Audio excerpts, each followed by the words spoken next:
Right. Good morning, everyone. And thanks for the introduction, Eva. I'm going to be talking about optimizing just on time. You've not missed anything. Welcome. So optimizing clinical outcomes with ion chelation therapy and a review of the BSH guidance. There's a lot to cover in the slides, in the talk, and I'm going to try and just highlight some of the important points. Before we actually go to monitoring for ion chelation, I think it's good to just see where we are with thalassemia and survival. Over the last 50 years, I think survival life expectancy in patients with thalassemia syndromes have improved significantly for those who were born after the 1970s. And it really comes from the introduction of regular and safe blood transfusion practice, ability to use 3 different ion chelators, and being able to objectively measure the amount of iron in your organ with the liver and heart. However, as these patients are living and growing old, they are also now, there's a lot of data coming through showing that these patients are developing the usual comorbidities that you would see in the older age group, and also cancer is becoming a bit more prevalent. There is the iron is a definite culprit, proven culprit for as a carcinogen.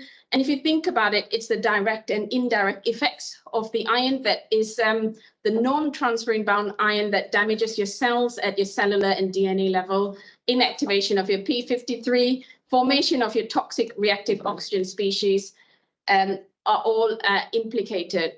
Renal cell carcinoma is also a lot more prevalent, and they are seen at a younger age compared to the general population. And mental health disorders are a bit prevalent as they get older.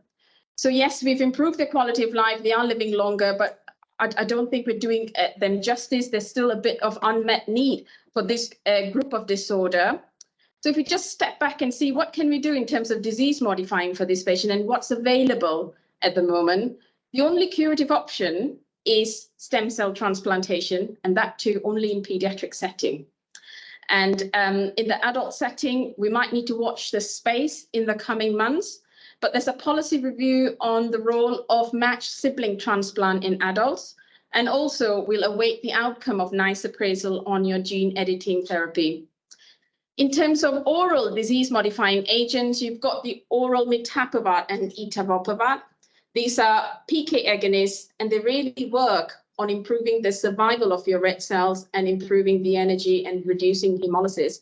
This is the first trial to have included alpha thalassemia as well.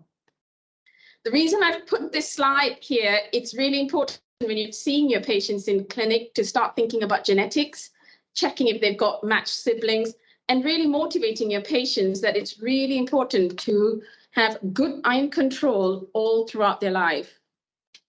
I hope at the end of this talk, you will be taking home, and the take-home message is recognizing the importance of monitoring in thalassemia syndrome, familiarizing your rate of iron loading, to adjust your chelation confidently, goals of ion chelation therapy, the use of combination, if I've got time, some adherence, and some complex patients.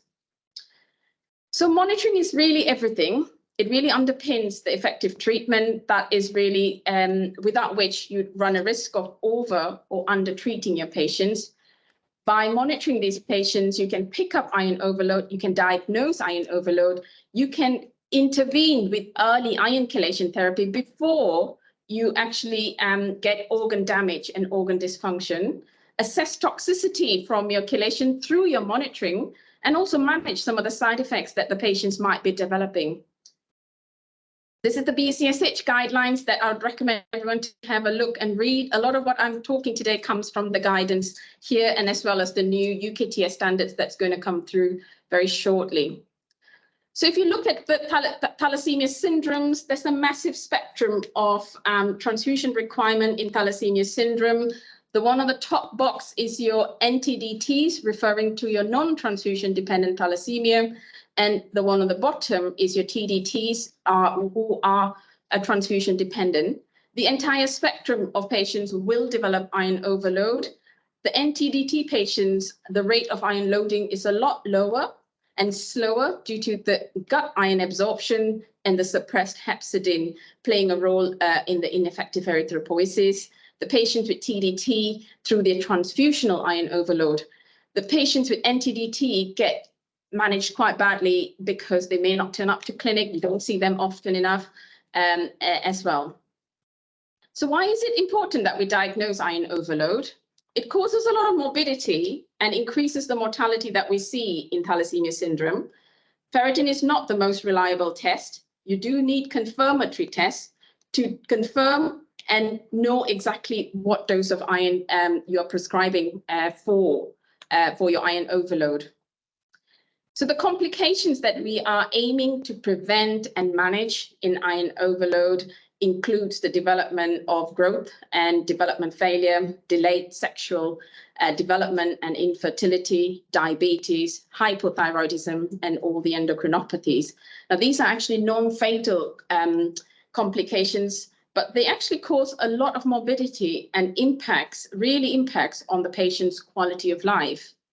However, there are also the fatal complications which occur from a very prolonged period of poor compliance or even no chelation. We tend to act a lot more quicker with these situations. So in heart failure, you would initiate rescue IV desferal very quickly, and infections from Klebsiella are one of the leading causes of death in the UK.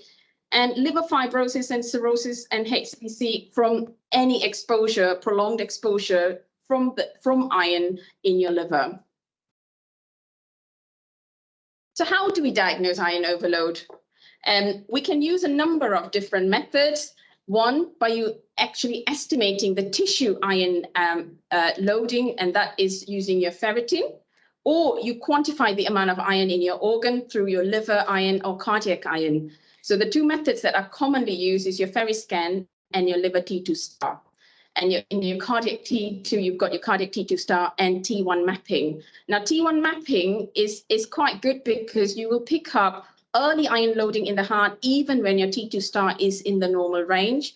And it gives the clinician an idea that the patient is developing a complication and will alert you to intensify your chelation or at least monitor the patient quite closely. The other way is to look at the effects of the iron on your organ function. So this is what we do with your monitoring. So looking at your ejection fraction for your heart and looking at your LH, FSH, testosterone developing through your endocrine monitorings that you do. So then moving on to your tissue iron estimation, your serum ferritin is the most, it's cheap, it's readily available, and we use it very regularly in your day-to-day practice. For your TDT patients, your serum ferritin correlates quite linearly to your liver iron concentration. So if the ferritin is high, you can tell the patient's got iron.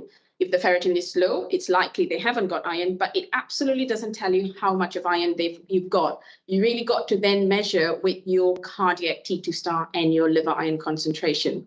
However, for your thalassemia intermediate, the ferritin, serum ferritin, is very much underestimated. And this is a paper from Ali Taher and Raffaello, where they highlight, if you look at the bottom, the broken lines at the bottom, and what you can see, if you can appreciate, as the liver iron concentration increases over time, this patient has a liver iron of 25, but there's absolutely no change in your serum ferritin. So the serum ferritin artificially is low in thalassemia intermediate. So we really need to act earlier for your TAL intermediates or your NTDTs by doing a FerriScan or liver and cardiac T2 star to quantify the amount of iron. And generally for your NTDTs, if you've got a ferritin of below 300, you're unlikely to have any iron. But if you're approaching 800 and above, you could have quite significant iron. So you do need to do regular monitoring. Once you pick up iron loading and your liver iron is above 7, you start iron chelation therapy, and you have to then do serial MRI iron assessments. Once the patient is de-ironed and the liver iron is less than 5, you stop the chelation and you continue to monitor the patient. in the interest of time, I just want to highlight serum ferritin can be artificially low in your regularly transfused TDT patients if they've got ascorbic acid or vitamin C deficiency. And this is seen more in your older patients and irregularly transfused patients. And this is an example where this patient is on a regular transfusion, but his ferritin is sitting at 650 and 500, but his liver iron concentration is quite high at 16. And therefore, you do need to ensure the patient is on the right dose of iron chelation.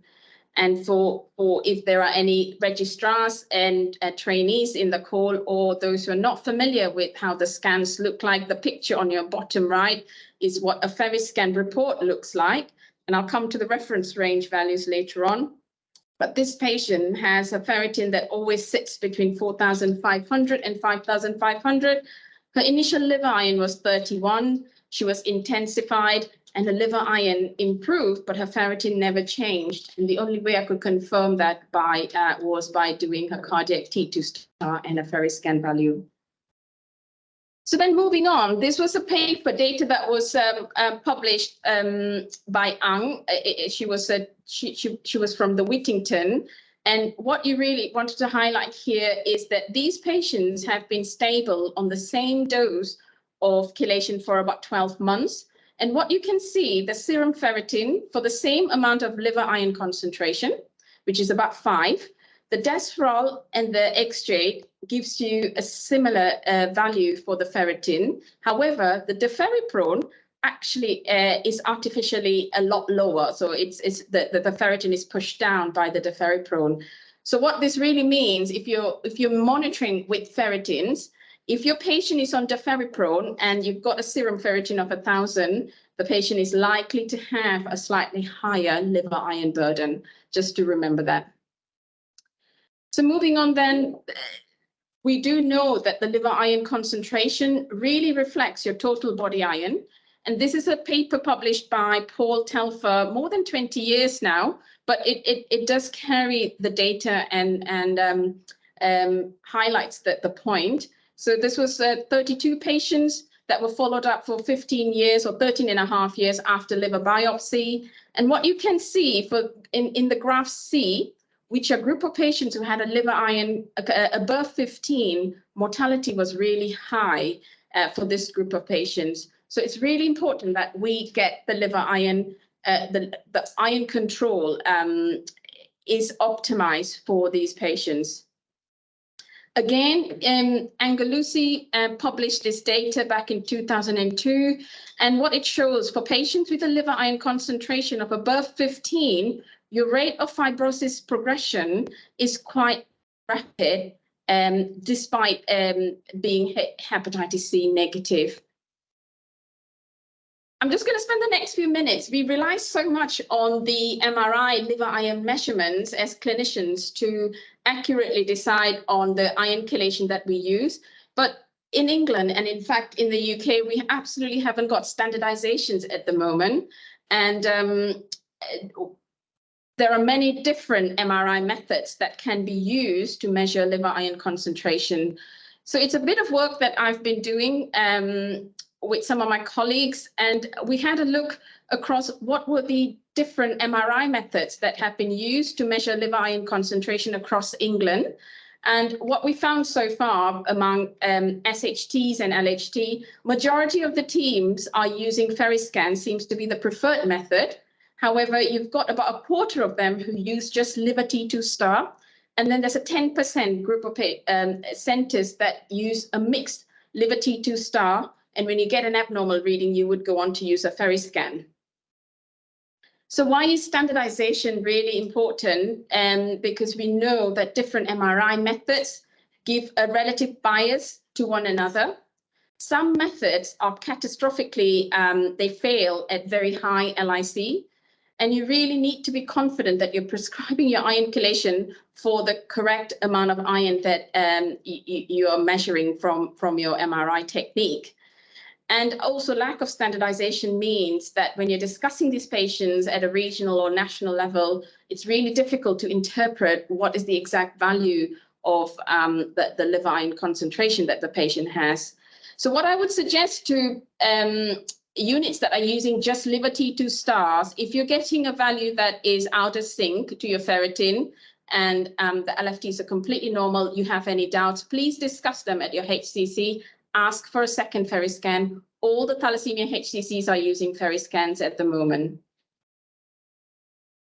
So before we move on to the monitoring, in the interest of those who don't, for trainees as well as those who are not very familiar with the liver iron and cardiac iron measurements, these are the reference range that we use. And you can see the higher the number of your T2 star value, the less iron the patient has.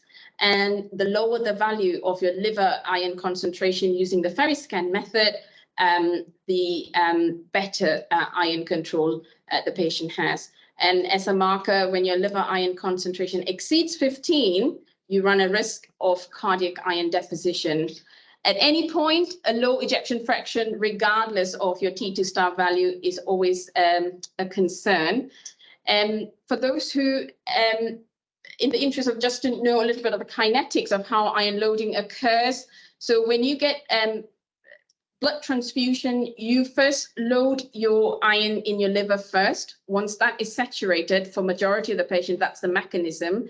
You then load iron in your heart and your extrahepatic iron. However, if you've had splenectomy or you've got a slightly low soluble transferrin receptor, you may load your iron in the heart a lot quicker with a relative lower liver iron concentration. Knowing this is really important when you're interpreting your results.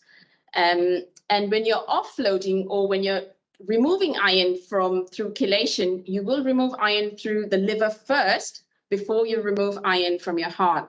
So if you've got a patient with a liver iron of 40 and a cardiac T2 star of 15, and they are on optimal treatment, and you repeat the scan, the liver iron comes back as 30 and your T2 star is 15, do not panic. It will eventually improve.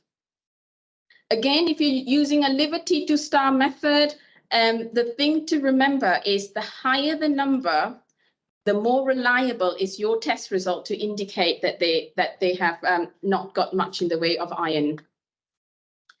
So moving on to the BSH guidelines, I'm going to go through this fairly quickly in the interest of time. Again, this is just the frequency of monitoring of patients to measure iron overload. And these are the three techniques we use: the ferritin, your cardiac T2 star, and your liver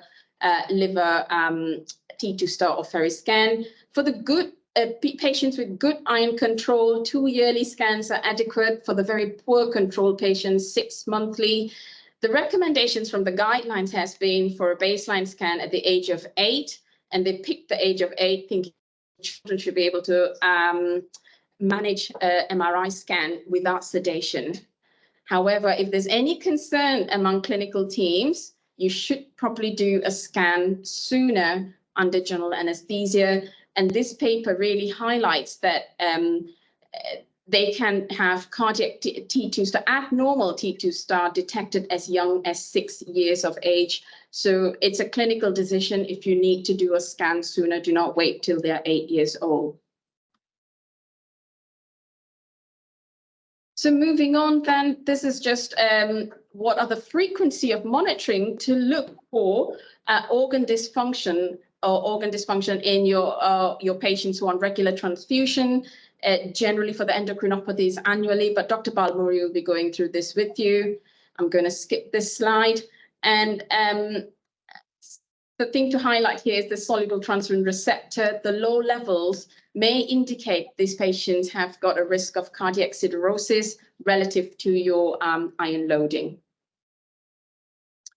So what are the goals of iron chelation? It's a lifelong therapy. You really need to adjust the dose according to the iron burden, coexisting other health issues, and what are the previous side effects that patients have had. You really want to control the patient's total body iron. You want to prevent complications of iron overload and manage the side effect.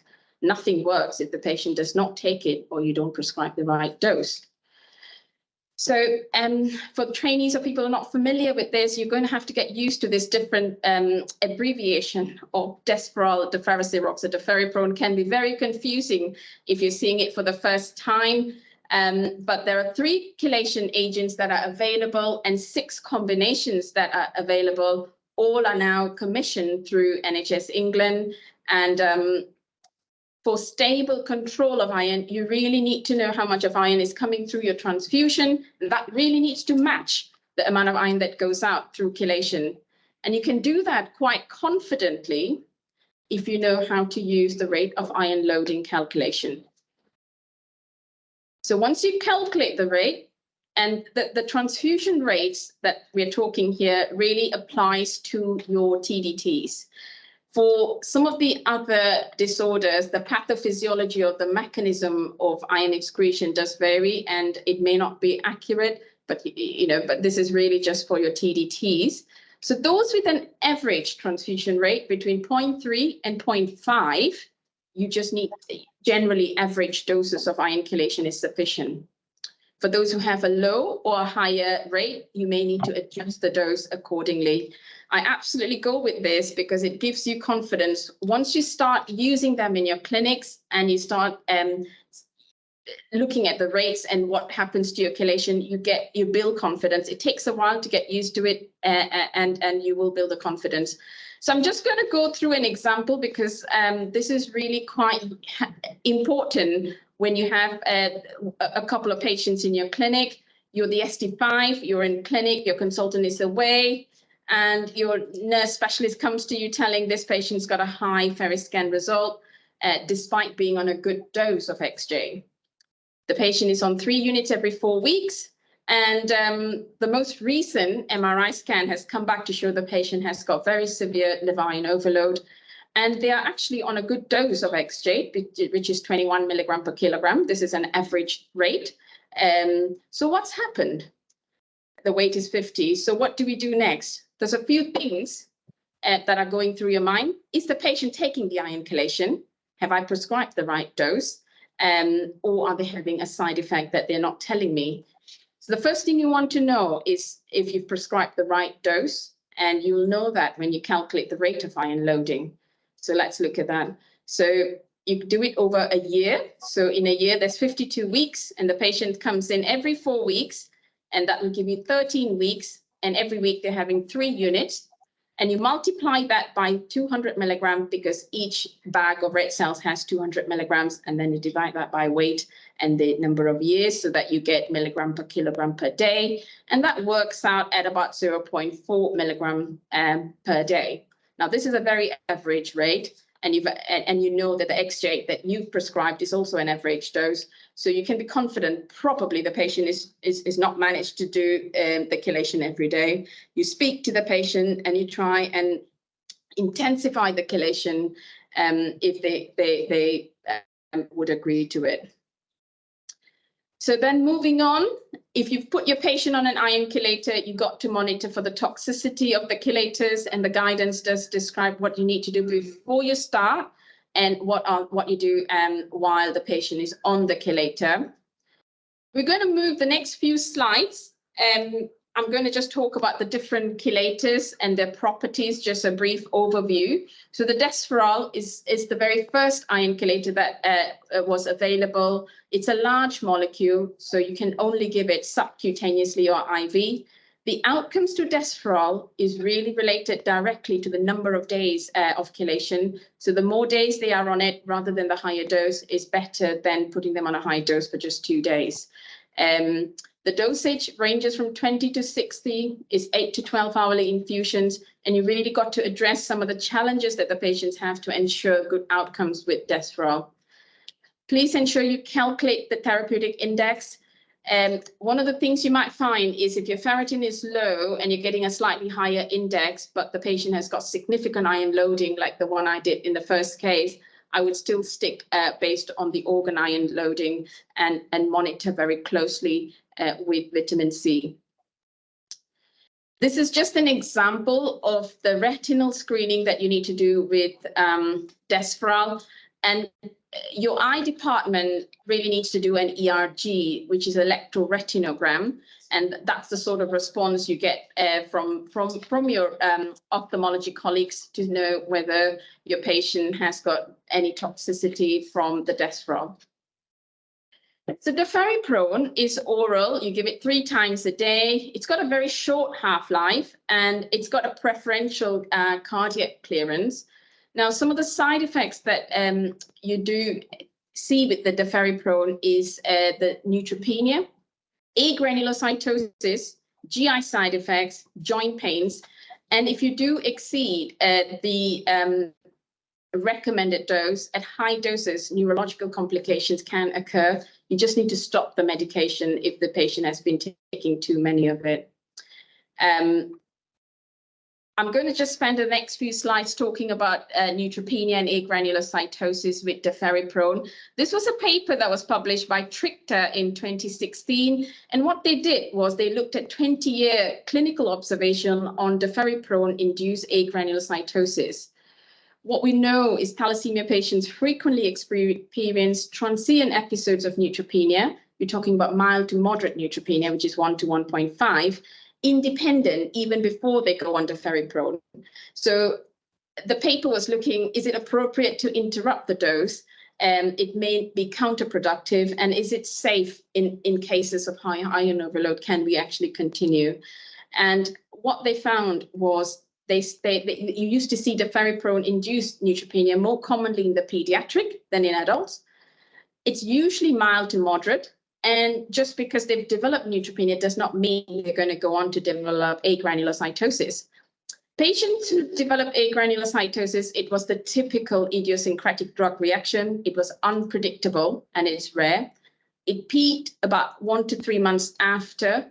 And the first onset was, in this paper they found, can be up to a year after starting the medication. The dose, it's not dose related, unlike your antibiotics, which can be dose-related induced neutropenia.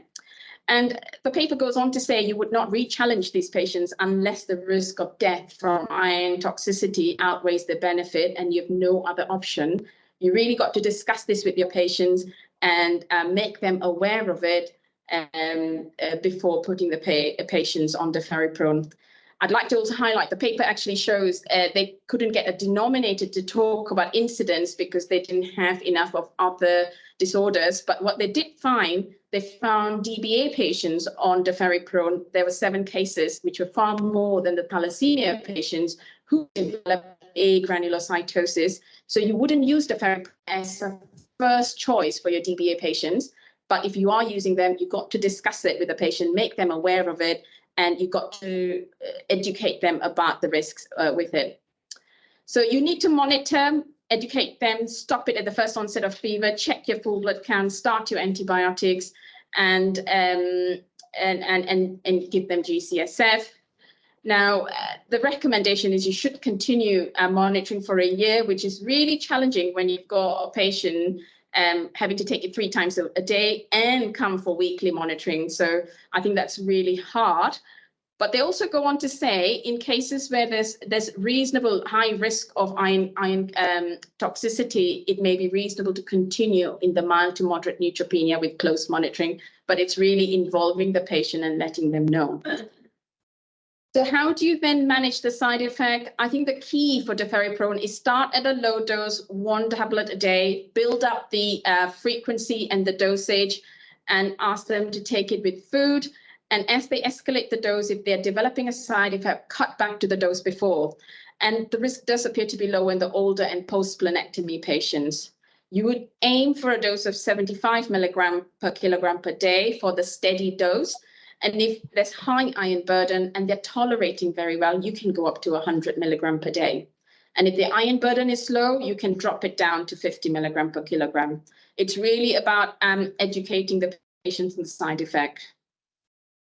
The last but not least, your XJ or the Thalassaemia, it's really made a difference to adherence and improvement of your iron monitoring because it's once a day. And it's got a 24-hour efficacy of iron chelation. Now, some of the undesirable side effects are there. I'm not going to go through it at the moment. It's just from the SPC.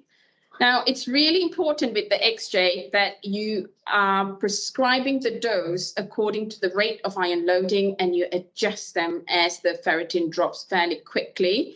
Again, there's a lot of GI side effects. Start at the low dose and escalate. You want to keep the patients in the long term on the treatment. So as soon as they start seeing a stomach side effect because of nausea or diarrhea, they're not going to take the medication and they're going to stop. So while the SPC say starts at 14 milligram, I'd always go with the first 360 tablet, increase it every week or every 2 weeks and build it over 4 weeks with the view that they stay on it in the long term.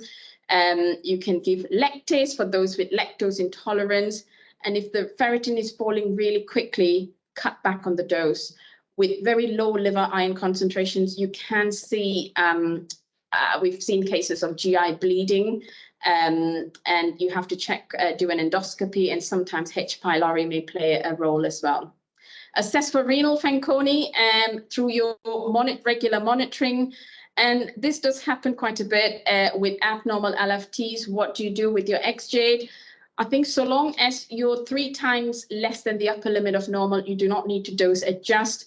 If it's intercurrent illness and levels are less than 5 times the upper limit of normal, you can just continue on a slightly lower dose till they improve. Sorry, that's just not letting me.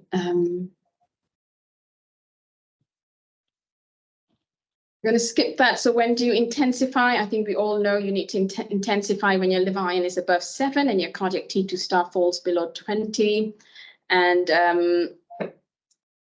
I've just put these slides to just highlight the BSH guidance is really useful in terms of guiding you in terms of depending on the rate of your transfusion rate and what chelation you need to prescribe. I think it's really useful for those who don't have very many patients to refer to the guidance, and it tells you. So for example, a desferal dose of 40 milligram per kilogram for 5 days is to maintain patients who are who are iron neutral, but it's not enough. If you've accumulated that iron, that dose is not going to be enough to get you into a negative iron balance.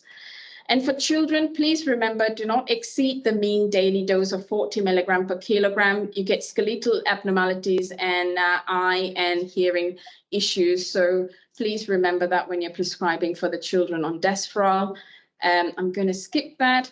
And again, combination chelation is all approved, and you really think about combination chelation when you really want to increase your exposure of iron chelator when your monotherapy is not enough. You're getting toxicity and you can't increase the dose, and you want to have synergistic effect, which is with the desferal, XJ and deferiprone. I'm going to skip some of this, but it's really to highlight the combination with desferal and deferiprone is really good at removing your cardiac iron, and that's from the study from Tanner. The blue line indicates the rate of cardiac iron removal is much better with a combination than the desferal monotherapy. The hyperion study, again, looking at desferal and XJ. It's a busy slide, but I just want to highlight to you for those patients who had severe liver iron above 30 with cardiac iron at 12 months, they both had liver iron improvement and cardiac iron improvement. However, if your patient had a liver iron that was below 30, you can see the red line that the cardiac iron removal was much greater for those who had a slightly lower liver iron baseline to start with. So basically, they all work to remove our cardiac iron, and the combinations do work. I cannot put this slide, but I think if you suspect heart failure, the thing you need to do is get them started with IV desferal, a 24-hour infusion, and the aim is really to stabilize your labile plasma iron. So you have to remember, it's that non-transferrin bound iron that's causing the trouble, and the continuous IV desferal is going to stabilize the heart and reverse the ejection fraction and first before you get a T2 star improvement.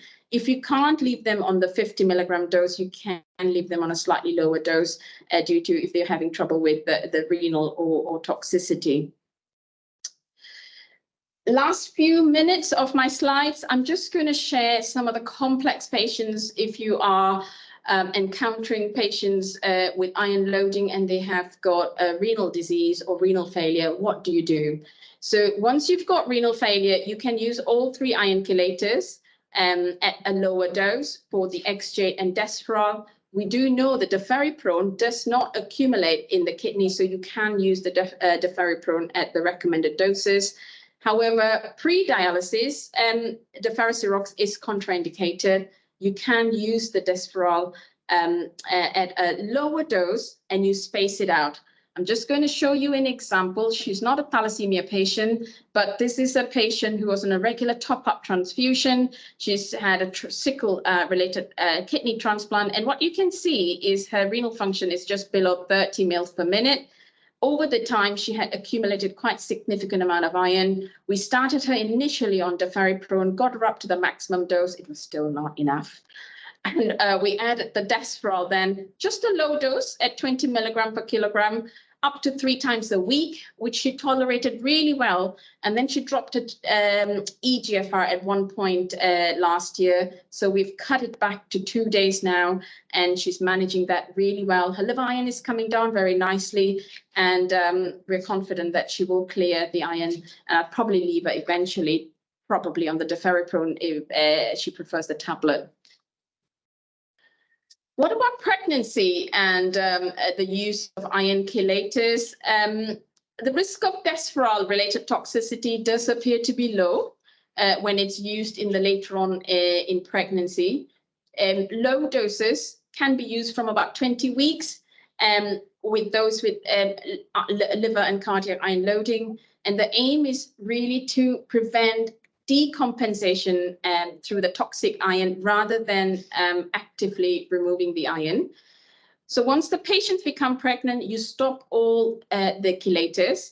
However, if you're going for assisted or planned pregnancy, you stop the chelators for 3 months and you start them initially on the Desferal.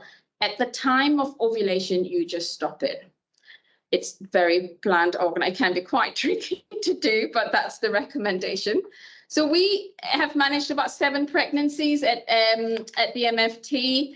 One was an IVF, which was successful. We've had 3 patients who became pregnant with severe liver iron overload. We managed them with the low doses of Desferal from about 20 weeks. None of them had cardiac iron, and we switched them to IV during the onset of labor. And it's really just to keep a lid on the liver and heart not to misbehave. The babies were small, which you can expect in patients with severe iron loading, but there was no other adverse outcomes in the pregnancy. And I think my final slide is just what do you do with the liver disease, our patients with liver failure. You can use all the 3 chelators at the stage A, Child-Pugh hepatic iron impairment. However, when they've got severe liver impairment, deferasirox is contraindicated. You can use it with caution with those with mild to moderate liver impairment. Discuss it with your liver team if you're not sure how to calculate the Child-Pugh score, you're not sure. And adherence is not just a slide about adherence. It is not unique to thalassemia. It's a universal problem with any chronic disorders. You really got to motivate your patients, have a non-judgmental approach. Just because they're not complying this year, it doesn't mean they're going to do the same next year. And the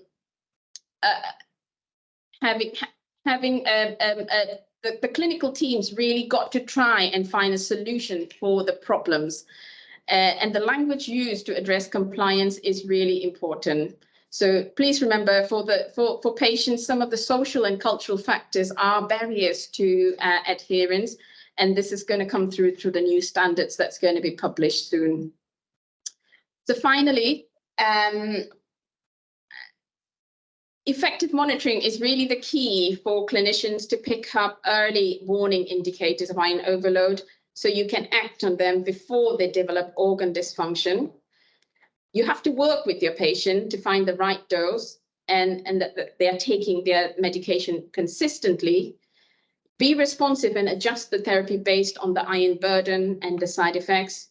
All chelators work if they're being taken at the right dose and at the right frequency. And it's probably worth asking the patients, how many days in a week do you miss your therapy? And I think the final slide is acknowledgement of all my staff, patients, as well as the UCLH team who've been supporting me with some of the work I do for at a national level. Thank you. So do we have any questions for Nandini in the room or online? Yes. Can I just ask, for the eyes and ears monitoring, if they're on XJ, I mean, are you very religious about making sure they get every year? And have you seen anybody get any side effects? Because I am for Resveral, but for XJ, I have to say I'm not as thorough. I think these questions have come up, and I think it's priority what the patients can manage. Because they can develop lenticular opacities, and in very rare cases on the SBC, if you look at it, they have had hearing loss. So the licensing indication says you need to check it. I'll be very honest, it's not a priority if the patient has a lot of other things that's going on. We do try and do audiometry when we can. We're trying to get a statement nationally to see whether we can skip the retinal testing. It's incredibly rare with XJ. I think that's the message. Yeah. Gentleman at the back. Can I just clarify the children's doses for the maximum doses for Desferal? I know we've discussed this a lot at our HCC meeting. Yes. But are we saying a maximum of 40 milligrams per kilogram as an average dose over the 7 days, or per actual dose? So the actual dose per day should not exceed 40 milligrams per kilogram per day. Yes. Yeah. And we also have a question from Claire. If you'd like to unmute yourself.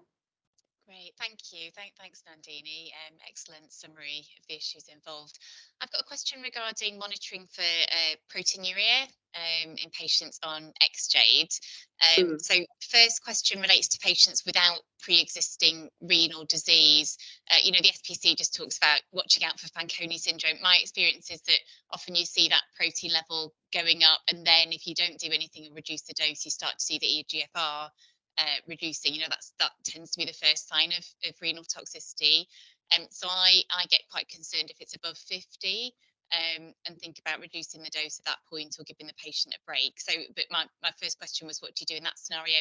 Secondly, patients with sickle cell nephropathy, you know, often have a baseline protein level above that, sometimes well above that, but might be regularly transfused and iron overloaded. So I just wondered what your thoughts were on using Xjade in that population, because in many ways it's the, you know, the best chelator we have. It's oral, it's once a day, and for those that don't have GI side effects, you know, it's usually so for the first question, so for the first question, proteinuria for patients on Xjade, proteinuria is very common.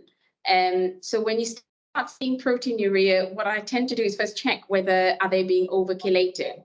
And if the ferritin is falling quite rapidly and the proteinuria is going up, you could try dropping the dose and see what happens to your levels. Those are the sort of, we've had a couple of patients where the protein levels have gone up to 100. And actually, when you look at the ferritin, we've actually overchelated them. So you just drop down the dose by a dose and it just improves on its own. You do get occasions where we've picked up renal stones and other causes. So if things don't improve, look for other causes of renal disease independent of Xjade. It may not always be the Xjade, but you might need to follow through with a kidney ultrasound if things don't improve. For the second patient with nephropathy, so creatinine clearance of less than 60 mL per minute is anyone with less than that, you can't use the Thalassaemia. So with sickle nephropathy, if sorry, I should have clarified, just the very early stages with proteinuria only, but normal eGFR. Ah, right, yeah. So that it's not the SBC. It's not a contraindication to use the Thalassaemia with proteinuria. It's really the creatinine clearance is what the SBC goes on. I suppose my worry is that if they've already got, say, heavy proteinuria, you know, that's a sign that the kidneys are already under strain. Now, what I don't know if anyone has this information, is whether if we chelate them with long-term Xjade, whether that's in any way going to hasten, you know, what feels sometimes like quite an inevitable march towards more severe renal failure. It's difficult, but I presume they've got quite significant iron loading already, which is why you want to use the chelators.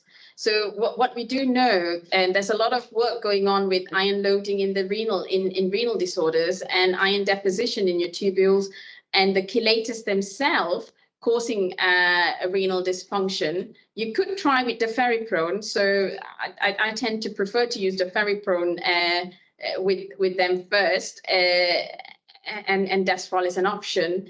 I suppose if they don't tolerate it, then you can use low doses of deferricirox.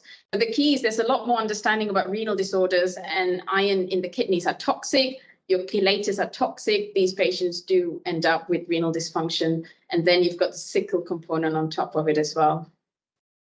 Yeah, okay, so that's interesting. Thank you. Just have one question from Emma afterwards. If you're able to unmute yourself, Emma. Morning. Thanks very much, Nandini. My question is about ferrous scans, and is there any evidence or data about doing ferrous scans in the extremes of age? For a clinical example, I've got a 2-year-old who's having a transplant, who has had a liver ferrous scan which was in the optimal range at 6 milligrams per gram, and a cardiac T2 star which showed no iron loading, but has had a liver biopsy pre-transplant and had significant fibrosis, all believed due to the iron. So the two don't correlate, and I was wondering if there is any data to back that up.